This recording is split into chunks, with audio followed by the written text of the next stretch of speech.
कितना बड़ा है ब्रह्मांड? दोस्तों, ये एक ऐसा सवाल है जिसका सही जवाब शायद मैं आपको न दे पाऊं, लेकिन ये वीडियो देखने के बाद आपको ये पक्का यकीन हो जाएगा कि आपका जीवन एक मोह माया है और आप उसमें फंसे हुए हैं। आप इस धरती पे इंसानों की प्रजाति के 7.5 अरब लोगों में से एक हैं जो इस समय इस वीडियो को देख रहे हैं। और जहां तक हम जानते हैं कि ब्रह्मांड में सिर्फ पृथ्वी ही एक ऐसी जगह और एक ऐसा ग्रह है जहां जीवन अच्छी तरह से फल फूल रहा है, जहां हमारे साथ इस धरती पर 87 लाख अन्य प्रजातियां भी रहती हैं जो दिमागी रूप से हमसे कम विकसित हैं, लेकिन हम इस धरती पर नेचुरल सिलेक्शन और अपने पूर्वजों की मेहनत की वजह से ज्यादा विकसित हो गए हैं। इसलिए हम इस धरती के देवता हैं। हम पेड़ों को काट सकते हैं, समुद्र और नदियों के पानी को गंदा कर सकते हैं, जानवरों को मार के खा सकते हैं और तरह तरह की विषैली गैसें छोड़कर हमारे वायुमंडल को गंदा कर सकते हैं। दोस्तों, आपको विश्वास नहीं होगा कि आपकी पृथ्वी कितनी मूल्यवान है। पृथ्वी हमारे सौरमंडल में हैबिटेबल जोन में होने के साथ यहाँ लिक्विड वाटर, औसतम गुरुत्वाकर्षण, ऑक्सीजन के साथ यहाँ ऐसी कई अनुकूल परिस्थितियां हैं जिसकी वजह से यहाँ जीवन संभव हो पाया है, जो हर किसी ग्रह पर होना संभव नहीं है। चलिए अब हम जान लेते हैं कि हमारा ब्रह्मांड कितना बड़ा है। शुरुआत करते हैं पृथ्वी से।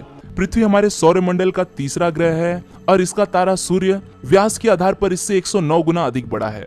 ब्रह्मांड में हमारा सोलर सिस्टम हमारे पते की पहली लाइन है। अब चलते हैं दूसरी लाइन पे कि हमारा सूर्य कहाँ है। हमारे सूर्य और उसके आसपास वाले तारों को मिलाकर एक तारामंडल बनता है, जिसे हम इंटरस्टेलर नेबरहुड भी कह सकते हैं, यानी हमारे सूर्य के आसपास वाले तारे। याद रहे कि सभी तारों के ग्रह होते ही हैं।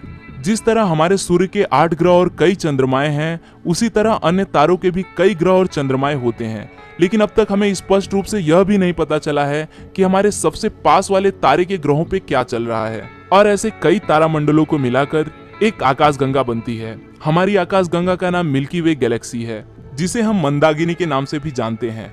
हमारी आकाशगंगा में हमारे सूर्य की तरह ऐसे अरबों करोड़ों तारे हैं और हर तारे के अपने ग्रह हैं। और हम जानते हैं कि तारों के मुकाबले ग्रहों की मात्रा बहुत ज्यादा होती है। अब आ जाते हैं ब्रह्मांड में हमारे पते के 5वें लाइन पे कि हमारी आकाशगंगा कहाँ है।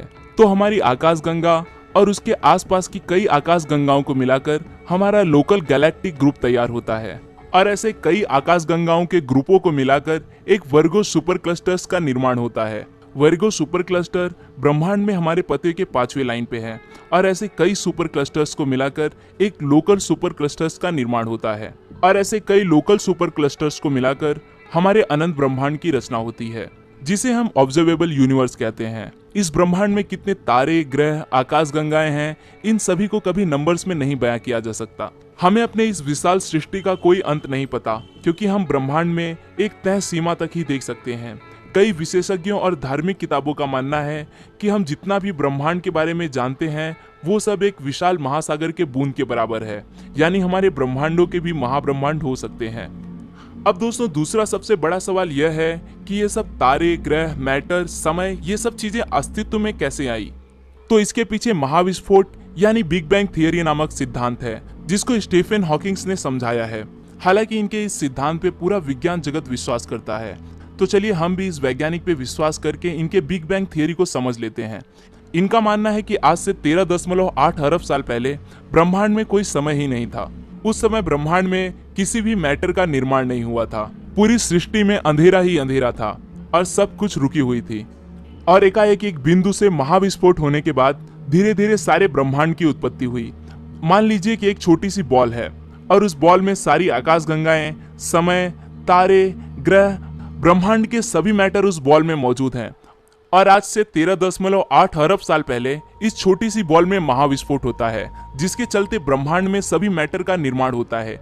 ये आकाशगंगाएं, तारे, ग्रह और ब्रह्मांड के सभी मैटर इस बिंदु से बने हुए हैं। इस बिंदु में महाविस्फोट होने के बाद ही हमारा ब्रह्मांड अस्तित्व में आया।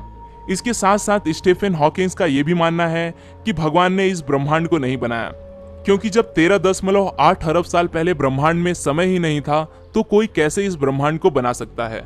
चलिए दोस्तों, मान लेते हैं कि भगवान ने ब्रह्मांड को नहीं बनाया, क्योंकि पहले ब्रह्मांड की रचना हुई, फिर हमारी पृथ्वी बनी और पृथ्वी पे कई तरह का जीवन बनना शुरू हुआ और उनमें से इंसान उभर कर आया, कई तरह की कहानियां बनी और भगवान का जन्म हुआ।